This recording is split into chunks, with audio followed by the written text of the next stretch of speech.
Assalamualaikum warahmatullahi wabarakatuh.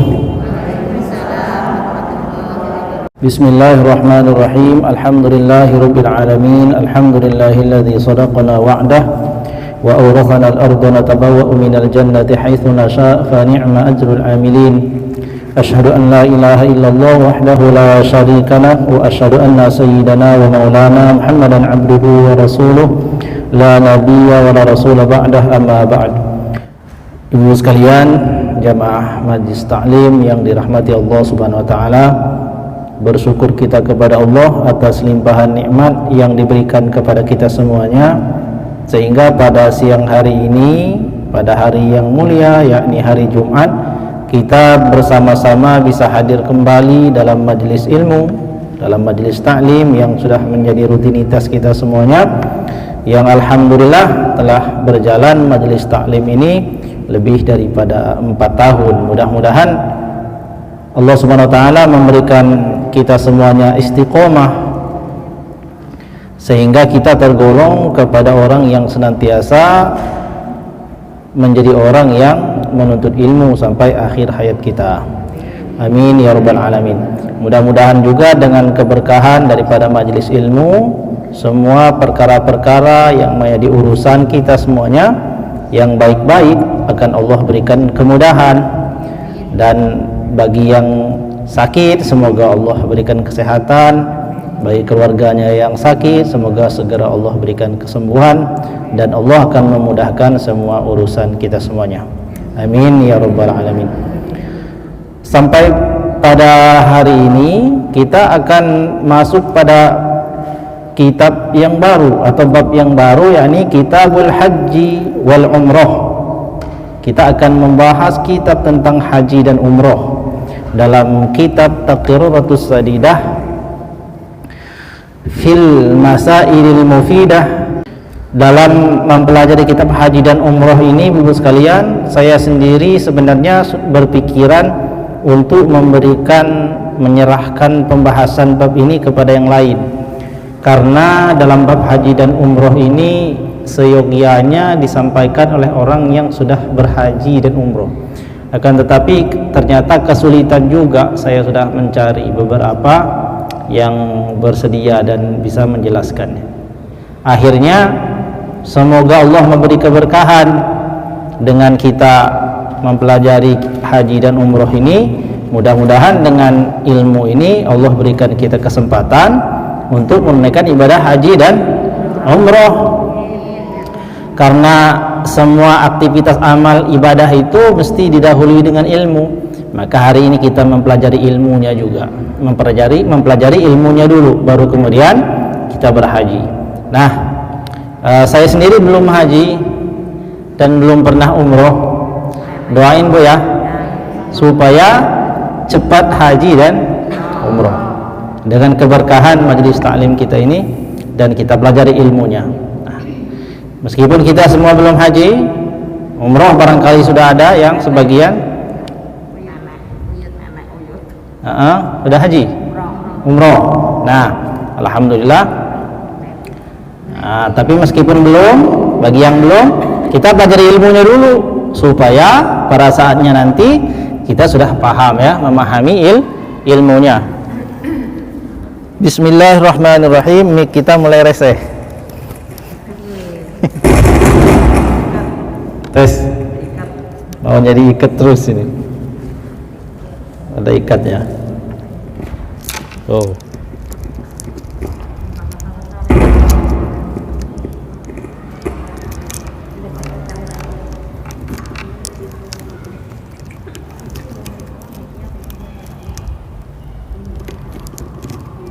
Ini mic-nya istimewa ini.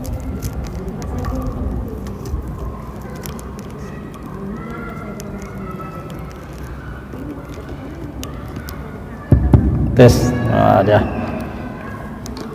Susah megangnya. Baik, kita masuk pada kitab haji dan umroh. Dipersiapkan alat tulisnya bagi yang ingin menulis, dan disiapkan alat pendengarannya bagi yang ingin mendengar. Kalau nggak nulis berarti pendengarannya harus lebih tajam lagi.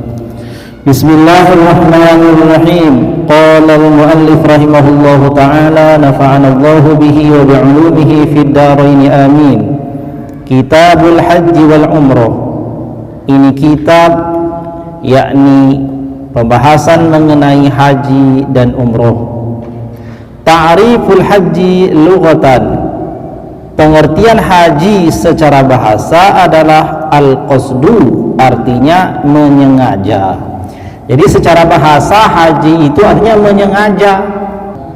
Wa syar'an, adapun secara syariat, yakni haji itu secara syariat, pengertian haji secara syariat adalah qasdu baitillahil harami linnusuki, menyengaja diri yakni kepada rumah Allah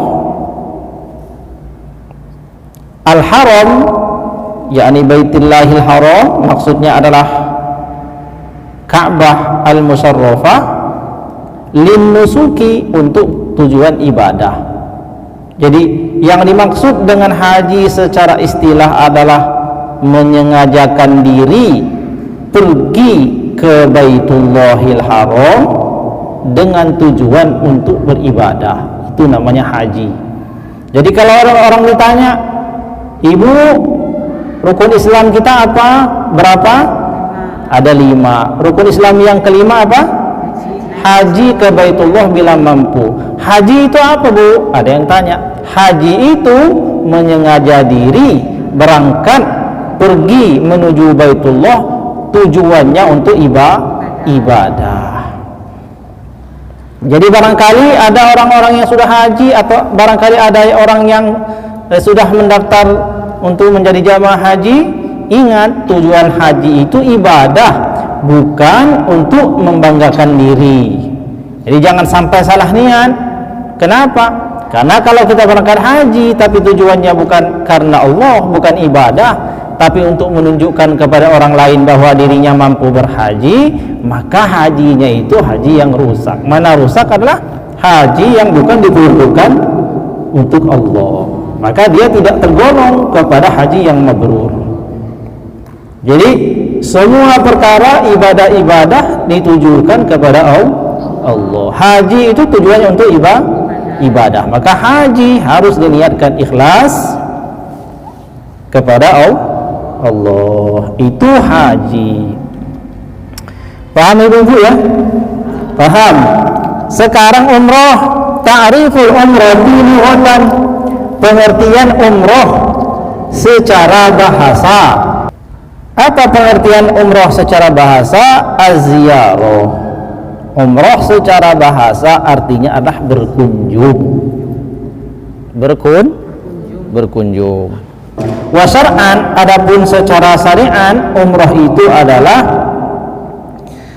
ziyaratu baitillahil harami linnusuk, mengunjungi Baitullahil Haram linnusuk, untuk ibadah. Jadi kalau umroh ini secara syariat artinya adalah ziarah ke Baitullah, tujuannya untuk ibadah. Kalau haji tadi menyengaja pergi ke Baitullah untuk ibadah. Hampir sama secara pengertiannya, meskipun pada hakikatnya berbeda. Artinya ibadah yang berbeda. Wal aslu fi wujubil haji, asal diwajibkannya ibadah haji ini ataupun dalil yang mewajibkan ibadah haji itu adalah qauluhu ta'ala, firman-Nya Allah Subhanahu wa taala, a'udzu billahi minasyaitonir rajim. Walillahi 'alan nasi hajjul baiti man istata'a ilaihi sabila. Di dalam Al-Quran surat Al-Imran ayat 97, Allah Subhanahu wa ta'ala berfirman, walillahi 'alan nasi hajjul baiti man istata'a ilaihi sabila. Dan atas manusia itu ada kewajiban kepada Allah, yakni melaksanakan haji ke Baitullah bagi orang yang memiliki kemampuan untuk melakukan perjalanan ke Baitullah. Paham ya? Jadi kewajiban haji tegas di dalam Quran, di dalam surah Al-Imran ayat 97. Allah menegaskan bagi manusia itu ada satu kewajiban, yakni melaksanakan haji, yakni bagi orang yang memiliki kemampuan melakukan perjalanan ke Baitullah. Wa sanatu fardhihi, dan tahun diwajibkannya haji itu fis sanatis sadisati minal hijrati, yakni pada tahun ke-6 daripada hijrahnya Nabi sallallahu alaihi wasallam. Wa qila, dan sebagian juga ada yang berpendapat as-sanati tasi'ati, pada tahun yang ke-9. Akan tetapi yang kuat pendapat ini adalah tahun ke-6 pada hijrahnya Nabi. Jadi Nabi itu hijrah daripada mana? Daripada Mekah ke Madinah. Lalu 6 tahun setelah Rasulullah ada di Madinah, baru kemudian Allah mewajibkan bagi kaum muslimin itu menunaikan ibadah haji. Tapi sebagian pendapat, ada pendapat yang dikatakan yakni pada tahun ke-9. Akan tetapi yang masyhur di kalangan para ulama, di kalangan para penuntut ilmu, lebih memilih pendapat yang pertama. Jadi haji itu wajibnya pada tahun ke-6. Kenapa? Karena pada tahun ke-6 itu Rasulullah SAW melaksanakan haji, meskipun tertunda. Nanti pada pembahasan yang berikutnya kita akan melihat. Tapi pokoknya bahwa haji ini diwajibkan pada tahun keberapa? Ke-6, tahun ke-6 Hijriyah. Fadluhu, adapun keutamaan daripada haji. Keutamaan daripada haji. Fil hadisi, di dalam sebuah hadis, qala, telah berkata ia sallallahu alaihi wa alihi wasallam, al umratu ilal umrati kafaratun lima bainahuma. Dari satu umroh ke umroh berikutnya menjadi kafarah, yakni penebus atau penghapus dosa di antara keduanya. Wal hajjul mabrur, dan adalah haji yang mabrur itu laisa lahu jazaun, tidak ada baginya balasan illal jannah, kecuali surga. Jadi betapa besar ganjaran pahala yang Allah berikan kepada orang yang melaksanakan haji dan umrah. Bahkan Allah Subhanahu wa taala akan menghapuskan dosa antara satu umrah ke umrah berikutnya, dan orang yang berhaji tidak ada balasan bagi orang berhaji itu melainkan surga. Jadi nggak ada lagi balasan yang diberikan kepada orang yang haji itu melainkan surga. Maknanya ya balasan tertinggi kan, surga itu balasan yang paling tinggi. Wa qala sallallahu alaihi wa alihi wasallam, dan juga bersabda Nabi sallallahu alaihi wasallam, tabi'u bainal haji wal umrah, ikutilah oleh kalian semua antara haji dan umrah itu, ikutkan antara haji dan umrah itu, fa innahuma, karena sesungguhnya keduanya yakni haji dan umrah, yanfiyani az-zunuba, dua hal yang menghapuskan dosa. Jadi haji itu menghapuskan dosa, umrah juga menghapuskan dosa. Wal faqra, dan ia akan menghilangkan kefakiran. Jadi orang yang melaksanakan haji dan melaksanakan umrah itu, Allah menjamin dirinya tidak akan pernah mengalami fakir, kesulitan dalam bidang ekonomi. Makanya guru-guru kita itu dulu, kalau kamu susah dalam hal ekonomi, katanya umrah. Dengan umrah itu akan menjadi obat bagi rizki yang susah. Ini berdasarkan hadis Nabi SAW. Kama yanfil kiru khobathal hadidi, sebagaimana api menghilangkan karat yang ada pada besi, yang ada pada emas, wal zahabi wal fiddah, dan yang ada pada perak. Jadi orang yang melakukan haji dan umroh itu, dengan haji dan umroh Allah akan menghapuskan dosa orang sebagaimana api membersihkan besi dari karat, sebagaimana api membersihkan emas daripada karat, sebagaimana api membersihkan perak daripada karat. Jadi ibu sekalian, kalau ibu pernah datang ke tukang besi, melihat orang menempa besi, tempaan-tempaan ketika dibakar itu memercikkan api. Api itu yang seperti kembang api itu sebenarnya bukan besi, tapi kotoran besi. Ketika besi itu sudah murni, ketika dipukul dia tidak nyembur lagi. Kita dipukul berbunyi, dia tinggal bunyi teng teng teng, hanya kelihatan merah yang pijar bersih. Itu artinya besi yang sudah murni, bersih daripada kotoran, tidak ada karat lagi di dalamnya. Tapi kalau besi itu dipukul masih menyemburkan api, maka itu tandanya masih ada kotorannya. Nah, haji dan umroh membersihkan dosa manusia sebagaimana api itu membersihkan kotoran atau karat-karat yang ada pada besi, juga yang ada pada emas. Ibu sekalian, kalau kita mendatangi orang yang menyepuh emas, ketika emas itu belum murni, maka masih ada butiran-butiran yang lain seperti butiran pasir. Dengan dibakar maka akan terpisah mana emas murni, mana yang bukan emas. Pasirnya akan hilang, kadar airnya akan hilang, semua campuran yang ada pada emas itu ketika dibakar akan terpisah daripada emas itu. Jadi api itu bisa memurnikan emas yang tadinya ada campuran karatnya, ada campuran besi dan lain sebagainya, menjadi emas murni. Begitu juga dengan perak. Nah, orang yang haji dan umroh, dengan haji dan umrohnya itu Allah Subhanahu wa taala membersihkan orang tersebut dari dosa sebagaimana api bisa membersihkan karat-karat yang ada pada besi, pada emas dan pada perak. Walaisa lil hajjatil mabrurah, dan tidaklah ada bagi orang yang haji dan hajinya mabrur sawabun, pahala, illal jannah, melainkan surga.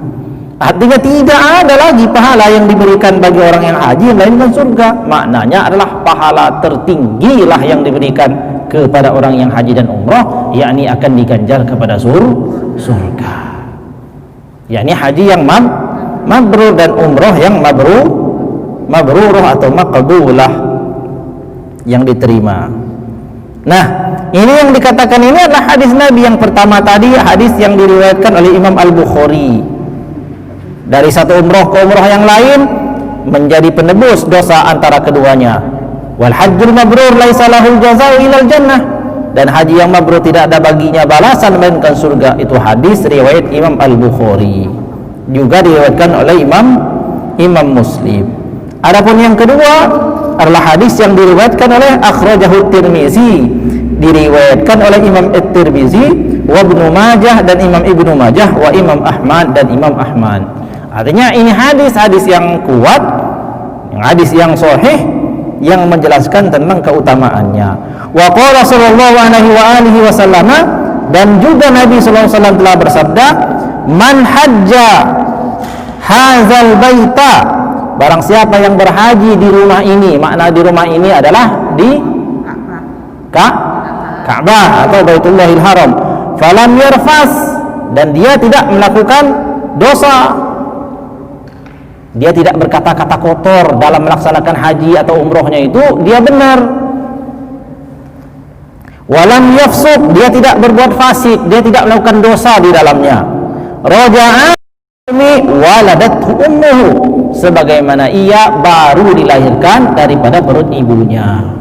Jadi orang-orang yang baru pulang umroh itu ibu-ibu datangi.